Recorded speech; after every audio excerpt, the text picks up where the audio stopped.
할렐루야. 함께 예배하는 교우들 주님의 이름으로 환영합니다. 올 한 해 기적의 한 해가 되기를 소망합니다 하고 새해 인사를 그렇게 새해 인사를 했다고요. 그런데 벌써 한 달이 지났습니다. 장로님도 벌써 한 달이 됐다고 기도를 하시는데 어떻습니까? 올 한 해 지난 한 달 날마다 기적을 경험하셨습니까? 아멘 소리가 작네요. 아멘이 쉽게 나오지 않는 이유가 뭐겠습니까? 우리가 기적이라고 하면 뭔가 아주 드라마틱한 그런 변화들이 일어나야 된다라고 생각하기에 그런 기적을 경험 못하고 있다라고 생각하셔서 아멘 소리가 작은 것 같은데, 어떤 기적을 기대하십니까? 다시 한번 한 달을 돌아보면서 우리가 무엇을 붙들고 기도해 왔는가 한번 생각해 보시기를 바랍니다. 그리고 찾아오는 기적만을 바라지 마시고 주님의 은혜로 기적이 발견되시기를 간절히 바랍니다. 우리가 은혜 받는다라고 하는 건 그런 경험입니다. 은혜라고 하는 찬양의 가사가 있는데, 오늘도 우리의 찬양이 그런 은혜를 찬양한 것이지만, 날마다 당연하게 여기고 누려왔던 평범한 일상이 하나님의 은혜였습니다 라고 고백하는 그런 변화가 있기를 바랍니다. 그런 의미에서 오늘도 은혜를 사모하며 모인 이 자리, 주님 주시는 기적을 경험하는 은혜의 시간 되시기를 주의 이름으로 간절히 축원합니다. 우리가 첫 주일에 요한복음에 나오는 주님의 첫 번째 기적 사건을 가지고 기적의 시작이라는 말씀을 나눴습니다. 바로 가나에서 혼인잔치에 물로 포도주를 만드셨던 기적 사건이지요. 요한복음에는 이 완전한 숫자 7을 이용해서 사도 요한이 요한 서신에도 그렇고 7가지를 많이 이용합니다. 그래서 예수님께서 나는 누구다, 주님 스스로를 계시하시는 말씀들, 나는 선한 목자고 나는 생명이고 부활이고, 그런 말씀들이 7번 나오지요. 그리고 예수님이 하나님의 아들이시다라고 하는 것을 믿게 하려는 목적을 가지고 요한복음에 7가지 기적을 특별히, 복음서에 많은 기적이 나오지만 요한복음에는 7가지 기적을 특징적으로 기록합니다. 4장에도 두 번째 기적이 가나에서 예수님이 다시 가나로 가셔서 일으키신 두 번째 기적이 있습니다. 왕의 신하의 병든 아들을 고쳐주신 사건이죠. 그 사건에 바로 이어서 오늘 우리가 읽은 본문 5장에 세 번째 기적 사건이 기록되어 있습니다. 첫 번째 물로 포도주를 만든 기적 사건과 마찬가지로 이 세 번째 기적 사건도 요한복음에만 기록되어 있는 사건이기에 특별한 의미를 갖습니다. 오늘 우리가 읽은 1절에 보면 그 후에 유대인의 명절이 되었다 말씀합니다. 예수님께서 명절을 맞아서 예루살렘에 올라가셨을 때가 오늘 이 사건의 배경이 됩니다. 그리고 2절 3절 말씀을 다시 읽어보면 예루살렘에 있는 양문 곁에 히브리 말로 베데스다라는 못이 있는데 거기 행각 5이 있고 그 안에 많은 병자, 맹인, 다리 저는 사람, 혈기 마른 사람들이 누워 물의 움직임을 기다리니 말씀합니다. 이 기적의 사건 때문에, 오늘 이 본문 때문에 모든 사람들이 알게 된 지명 중에 하나가 바로 예루살렘에 베데스다라고 하는 못이 있었다라고 하는 거죠. 베데스다. 그래서인지 복음이 전해진 곳, 요한복음의 말씀을 알고 있는 사람들이라면 어느 나라에나 가보면 다 베데스다라고 하는 병원 하나쯤은 있습니다. 우리나라에도 검색해보면 베데스다라고 이름 지은 병원들이 많죠. 히브리어로 베데스다는 베이트라고 하는 집이라는 단어와 헤세드, 우리가 은혜, 자비라고 하는 말이 합해진 단어입니다. 그래서 그렇게 두 단어가 합해져서 베데스다는 우리말로 하면 은혜의 집이 되는 거예요. 은혜의 집에서 오늘 이런 사건이 있었습니다. 또 예루살렘은 어떤 뜻을 가지고 있습니까? 샬롬이라고 하는 유대인들의 인사말이 예루살렘이라는 말에 들어있는 거잖아요. 그래서 평화의 마을이라는 의미를 갖습니다. 평화의 마을 안에 있는 은혜의 집에서 유대인의 명절 중에 벌어진 사건이라고 요약할 수 있는 거죠. 그런데 어떻습니까? 지금 예루살렘은 평화롭지 않습니다. 이 말씀이 기록되던 당시도 그렇고 지금도 그렇고 그 이름에 걸맞지 않은 상황이라고 하는 것입니다. 지금 말씀이 기록되던 때, 예수님이 이 말씀을 이적을 행하시던 때 예루살렘은 어떤 처지입니까? 로마의 식민지가 되어서 압제받는 가운데 많은 이들이 고통과 어려움의 시대를 지나가고 있습니다. 예루살렘의 평화는 깨어졌습니다. 또 은혜의 집은 은혜가 없습니다. 지금 밖은 한창 명절로 들떠 있는데 베데스다는 어떤 곳이 되었습니까? 고통의 신음소리만 가득한 곳이 되었다라고 하는 겁니다.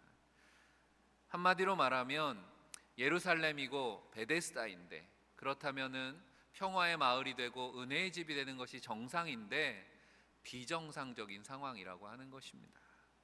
무엇이 문제입니까? 모든 인간을 절망하게 만드는, 정상을 비정상으로 만들어버리는 문제를 성경은 한마디로 죄라고 말씀합니다. 로마서 3장 23절이죠. 모든 사람이 죄를 범하였음에 하나님의 영광에 이르지 못하더니.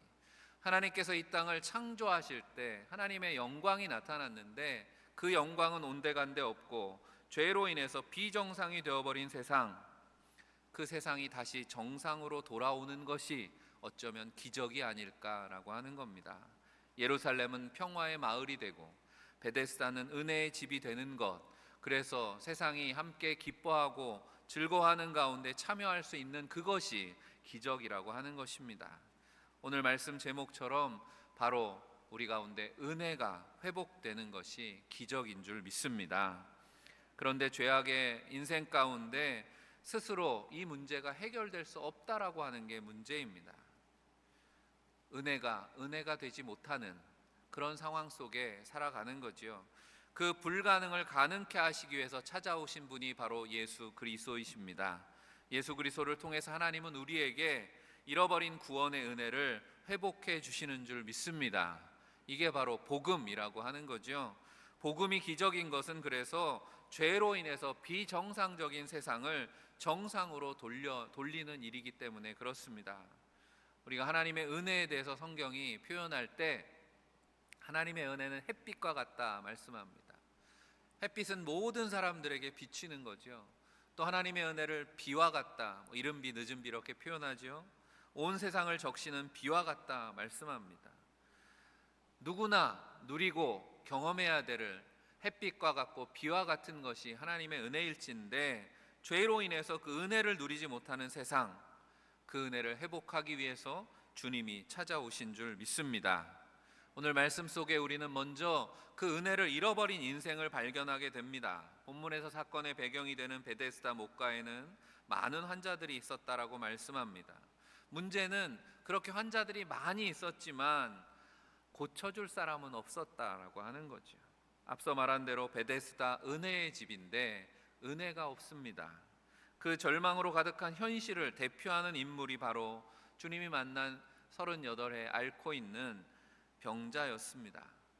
우리가 오랫동안 코로나를 겪고 나서 면역력들이 다 떨어져서 그런지 예상했던 일이지만 올해 유난히 독감, 감기 환자들이 많지요.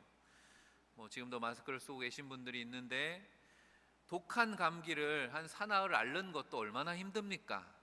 작은 병 하나도 우리를 힘들게 하는데 38년 동안 중증 질환을 앓고 제대로 일어서지도 못하는 그런 처지에 있었다라고 하는 것이 솔직히 상상이 되지 않지요. 더구나 당시 사람들의 수명을 생각해 보면 지금은 9988, 234 그래서 100세를 사는 것도 놀랍지 않은 그런 시대가 되었지만 예수님 당시에 팔레스타인 지역의 사람들의 수명, 평균 수명이 얼마나 되었을까 생각해 보면 38년이라고 하는 건 거의 수명에 가까운 세월입니다. 그런데 그런 평생의 시간을 질병을 안고 무기력하게 살아왔다라고 하는 겁니다. 실제로 성경에서는 38년을 우리의 일생에 비유할 때가 있습니다. 그것도 고난으로 가득한 인생입니다. 출애굽한 이스라엘 백성들이 가데스 바네아라고 하는 곳에서 가나안 땅에 정탐을 보내지요. 정탐꾼들이 돌아와서 보고하는데 비전을 가지고 긍정적인 보고를 한 게 아니라 우리는 다 죽었습니다. 부정적인 보고 때문에 결국 어떻게 되었습니까? 하나님께서 그러면 정탐한 그 기간만큼 곱하기 1년 해가지고 광야에 머물다 다 죽으라고 한 겁니다. 광야에서 모두 죽을 때까지 유랑했던 시간을 신명기에 보면 38년이라고 기록하지요. 신명기 2장 14절 말씀입니다. 가데스 바네아에서 떠나 세렛 시내를 건너기까지 광야의 시간을 이야기하는 거죠. 38년 동안이라. 이때에는 그 모든 군인들이 여호와께서 그들에게 맹세하신 대로 진영 중에서 다 멸망하였나니. 그렇게 이스라엘 백성들이 38년 동안 이스라엘 광야에서 멸망한 그 시간, 그래서 그들에게 38년이라고 하는 숫자는 인생의 고난을 의미했고, 살아있다고 하지만 살아있다고 할 수 없는 아무런 소망도 없이 그저 죽음을 향해 살아가는 절망의 인생을 상징하는 숫자가 되었습니다. 오늘 말씀 속에 유대인의 절기를 맞이했습니다. 잔치가 벌어진 예루살렘 평화의 마을, 그 가운데 은혜의 집에 그들이 있지만 그 기쁨과 평화를 잃고 은혜를 모른 채 무기력하게 누워있는 병자들의 모습, 이 말씀 속에서 어쩌면 무기력한 우리의 신앙의 모습을 발견하게 되지는 않느냐라고 하는 겁니다. 우리의 모습은 어떤가? 하나님의 은혜를 간직하고 계십니까? 하나님의 은혜의 기억이 우리 가운데 있습니까? 그 은혜가 회복되기를 간절히 바랍니다. 오늘 절망스러운 인생들이 베데스다 목가에 모여있는 이유가 무엇입니까? 그들이 은혜가 회복되어야 되는데 그들이 헛된 기대, 불가능한 기대를 하고 있는 것을 발견합니다. 다 자신들의 질병이 낫기를 원합니다. 그런데 그들이 바라는 그 회복의 방식이 너무도 허황된 것이죠. 천사가 가끔 못에 내려와서 물을 이렇게 흔들어 놓는데 물이 움직이면 제일 먼저 들어가는 사람이 낫는다라고 하는 믿음을 가지고 있는 겁니다. 물이 움직일 때 들어가면 다 낫는다는 것도 아니에요. 제일 처음 들어가는 사람만 낫는다는 겁니다. 그러니 누가 제일 처음 들어갔는지는 어떻게 확인할 수 있겠습니까? 이 내용을 기록하는 본문에, 여러분들 성경에도 아마 대부분 다 그렇게 기록이 되어 있을 겁니다. 오늘 말씀에 보면 3절 뒷부분에 물의 움직임을 기다리니 라는 말씀 앞에 괄호가 쳐져 있습니다. 이 괄호가 쳐져 있는 것을 성경에 설명해 보면 왜 괄호가 쳐져 있습니까? 성경의 신약 성경이 다 편집되는 과정에, 옛날에 기록된 것들이 편집되는 과정에 어떤 사본에는 이 기록이 없다는 게, 빠져 있는 사본들이 있더라는 겁니다. 그래서 어떤 성경에는 기록되어 있고 어떤 성경의 사본에는 빠져 있다. 그러니까 확인된 사실이기보다는 그런 소문이 있었기 때문 아닐까. 왜 사본들에서 뺀 사본이 있었을까? 이건 그냥 소문이었습니다 라고 하는 의미는 아닐까. 오랜 질병을 앓는 사람들이 희망하는 거죠. 그렇게 병고침을 받았다라는 사람이 있는 거예요. 내가 물이 흔들리는데 들어갔더니 나았어. 누군가 그렇게 전하고 전한 소문들이 퍼져서 그 소문이 확대 재생산된 것은 아닐까. 그런 일이 일어난들 그 단 한 사람에게만 기회가 주어지는 거 아닙니까? 그 한 번의 기회를 위해서 수십 년의 세월을 많은 사람들이 그곳을 지키고 있다는 거죠. 요즘 병원에 가면 먼저 온 환자들한테 변호표라도 줍니다. 그러니까 먼저 온 사람부터 진료를 받게라도 하는 거지만, 그런 시대도 아니고 언제 나에게 그런 순간이 찾아올 수 있을까 기다리며 무작정 세월을 보내고 있는 겁니다. 우리가 요즘 하는 말로 희망 고문이라는 표현을 합니다. 희망 고문, 이루어질 것 같지만 이루어지지 않는 일 같은 거죠. 그런 사람들이 여기에 하나가득 모여 있다는 겁니다. 38년 된 이 병자는 그곳에 얼마나 머물렀을까요? 그 하루가 이틀이 되고 한 달이 되고 1년이 되고, 순간이 모여서 일상이 되고 일상이 모여서 일생이 되는 것입니다. 일상의 순간의 소중함을 다 잃어버린 채 불가능한 기회를 쫓아가면서 어느새 잃어버린 일생을 살아가고 있는 자신을 발견하게 되었을 것입니다. 병이 아무리 깊어도 인생의 못가에서 죽을 날을, 인생이 못가에서 죽을 날을 기다리기만 해야 할 만큼 그렇게 무가치하지 않은데, 그렇잖아요. 병들었다고 다 절망 가운데 살지 않습니다. 오히려 하나님께서 내 인생에 주신 사명을 기억하고 그 사명을 감당하기 위해서 병을 이기고, 그리고 하나님의 은혜 가운데 살아가는 인생도 많다는 거죠. 그런데 하나님이 주신 그 인생의 가치, 비전을 다 잃어버린 채, 인생의 꿈과 비전을 잃은 채 미동도 하지 않는 물만 바라보고 헛된 소망을 꿈꾸며 살아가고 있는 인생. 더 심각한 문제는 이제는 내가 여기에 왜 와 있는지도 잊어버린 채 주위에 있는 사람들을 그저 무한 경쟁의 상대로만 여기고 미워하고 있는 것을 발견합니다. 그들에게 예루살렘은, 베데스다는 이제는 평화나 은혜와는 거리가 먼 곳이 되어버렸다라고 하는 것이 안타까운 거지요. 그런 그 병자의 상태를 보시고 주님께서 다가와 물으셨습니다. 내가 낫고자 하느냐? 내가 낫고자 하느냐? 여러분에게 낫고자 하는 질병이 있습니까? 내 힘으로는 해결이 안 되는 문제가 있습니까? 주님이 오늘 나에게 그렇게 물으신다면, 내가 낫고자 하느냐, 회복을 원하느냐 물으신다면 여러분들은 뭐라고 대답하시겠습니까? 당연히 아멘 하겠죠. 주님 낫기를 원합니다. 다른 본문들에 보면 그렇게 대답하는 환자들도 있었습니다. 모범 답안이죠. 예, 주님 낫기를 원합니다. 내가 믿습니다. 그러면 주님께서 늘 하시던 말씀이 있습니다. 내 병에서 자유케 되었다. 내 죄사함을 받았다. 내가 나았으니 평안히 가라. 주님 늘 그렇게 말씀하셨는데 오늘은 주님의 대답도, 이 병자의 대답도, 주님의 답변도 다르죠. 오래된 병자의 대답은 무엇입니까? 주여, 물이 움직일 때 나를 못에 넣어주는 사람이 없어 내가 가는 동안에 다른 사람이 먼저 내려가나이다. 자신의 병이 낫지 못하는 이유를 저 사람들 때문에 내가 병이 낫지 않는다고 불평하는 겁니다. 아무도 나를 도와주지 않습니다. 누구보다, 자신보다 먼저 누군가 나보다 들어가 버리기 때문에 내가 기회를 놓쳐버렸습니다. 그래서 내가 지금 이 모양 이 꼴입니다 라고 예수님께 낫기를 원합니다. 믿음의 고백이 아니라 불평하고 있는 이 환자의 문제, 육신의 질병보다 더 심각한 것이 마음의 질병인 것을 우리가 발견하게 됩니다.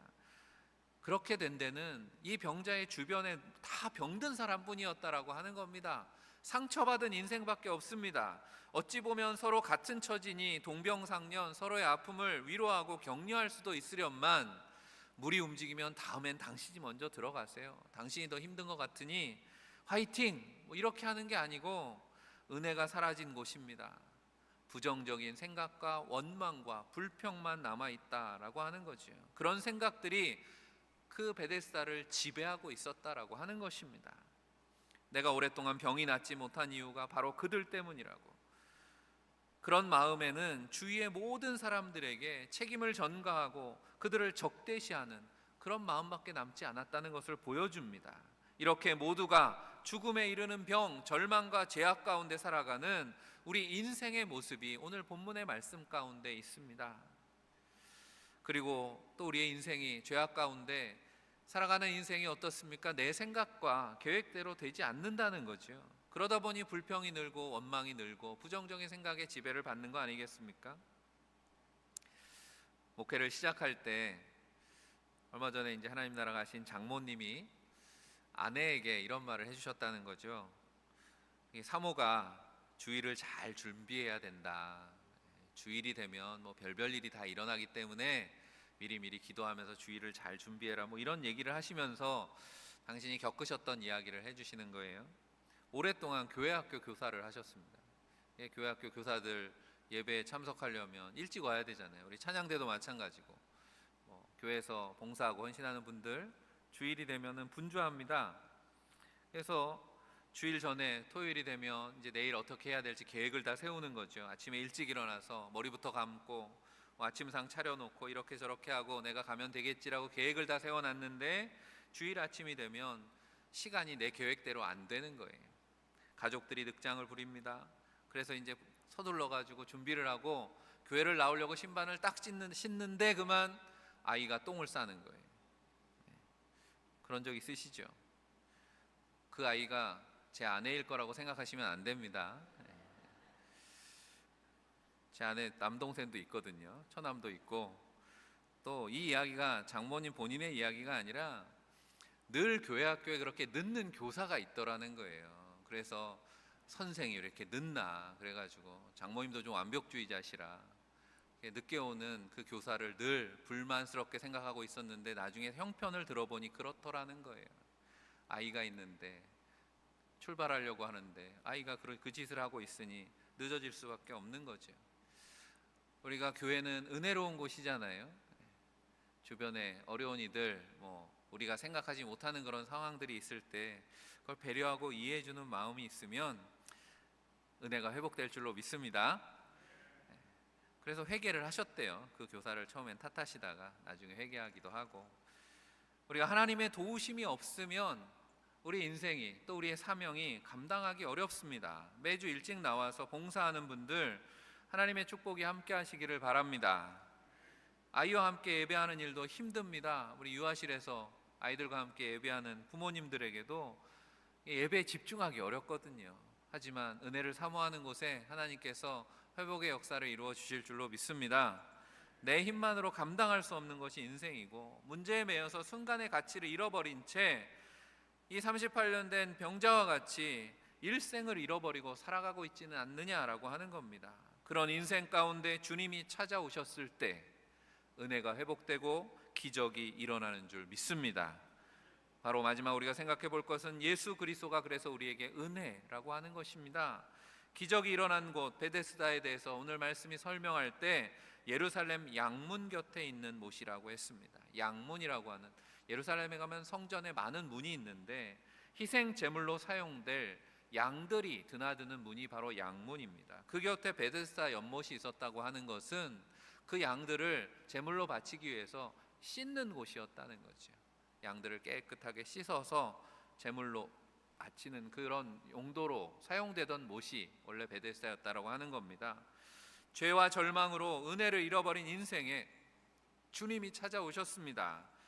어린 양처럼 은혜의 도구가 되는 거잖아요. 그래서 은혜의 못인 거죠. 세상 죄를 지신 어린 양 예수 그리스도 십자가 희생으로 우리의 구원이 성취되었습니다. 그러므로 예수 그리스도가 우리에겐 은혜입니다. 에베소 2장 8절에 너희는 그 은혜에 의하여 믿음으로 말미암아 구원을 받았으니 이것은 너희에게서 난 것이 아니요 하나님의 선물이라 성경은 말씀합니다. 고난이 가득한 인생, 불가능한 인생의 문제들 앞에서 비전을 잃고 방황하는 인생들에게 필요한 것은 그래서 바로 예수 그리스도인 줄 믿습니다. 예수 그리스도가 은혜라는 거죠. 성경은 우리가 구원받은 것이 예수 그리스도를 통한 하나님의 은혜였다라는 것을 분명히 말씀합니다. 오늘 9절 마지막에 예수님께서 이 일을 행하신 날이 유대인들의 안식일이었다라고 하는 부연이 달려 있습니다. 안식일에 병든 자를 고쳤습니다. 병든 자가 자기의 자리를 들고 일어났습니다. 이어지는 말씀에 보면 유대인들이 이 사건을 보고 반응합니다. 이 반응이 좀 어이없죠, 우리가 생각할 때는. 하지만 그들에게는 안식일이었기 때문에 10절 말씀에 유대인들이 병 나은 사람에게 이르되 안식일인데 내가 자리를 들고 가는 것이 옳지 아니하니라. 안식일인데 짐을 옮기는 거 안 된다는 거죠. 그게 오래된 환자였는지를 몰라서 그랬는지 예수님이 하시는 사역을 마땅치 않게 생각했기 때문에 그렇게 말하는 거겠죠. 바리새인들에게 있어서 안식일은 한마디로 말하면 일하면 안 되는 날이었기 때문에 그렇습니다. 그런데 일하면 안 된다 하니 일이 어디까지가 일입니까? 유대교 랍비들이 이 문제를 가지고 오랫동안 토론을 벌였다고 합니다. 그래서 내린 결론이 있어요. 어디까지가 일인가? 그 내린 결론이 마른 무화과 2알 이상을 옮기는 건 안 된다. 마른 무화과 2알 이상이 되면 일이라는 거죠. 웃기는 결론이죠. 지금도 그런데 정통파 유대인들은 그런 율법을 따릅니다. 안식일 법을 지킵니다. 불을 켜고 끄는 것도 일이기 때문에 전기불도 가스불도 건드리지 않는다는 이야기는 들어보셨을 겁니다. 물건을 찢거나 붙이는 것도 일이기 때문에 화장실에 가서 화장지를 찢어서도 안 됩니다. 그러니 미리 다 찢어 놓는 거예요. 안식일이 되기 전에. 말 그대로 유대인들에게 안식일은 손가락 하나 까딱할 수 없는 날, 안 된다는 말, 불가능한 날이라고 하는 겁니다. 하지만 복음은 된다입니다. 복음 안에서는 안 되는 일이 없지요. 그리스도의 은혜가 회복될 때 우리 안에 불가능이 가능케 되는 줄 믿습니다. 예수님께서 이 안식일에 불가능의 날에 38년 된 병자를 고치셨다는 거죠. 그리고 고치시면서 주님께서 하신 말씀이 무엇입니까? 8절에 일어나 내 자리를 들고 걸어가라.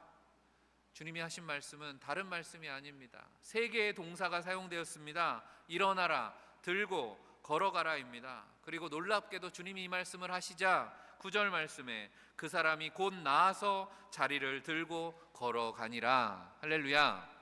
사랑하는 성도 여러분, 주님의 말씀에 능력이 있음을 믿으시기를 바랍니다. 우리가 요한복음의 기적에 대해서 말씀을 나누지만 이 요한복음이 전하려고 하는 중요한 메시지 중에 하나가 이것입니다. 요한복음 1장 1절에 태초에 말씀이 계시니라 이렇게 시작하지요. 이 말씀이 하나님과 함께 계셨으니 이 말씀 곧 하나님이시니라. 또 14절에는 말씀이 육신이 되어 우리 가운데 거하심에 우리가 그의 영광을 보니 아버지의 독생자의 영광이요 은혜와 진리가 충만하니라 말씀합니다.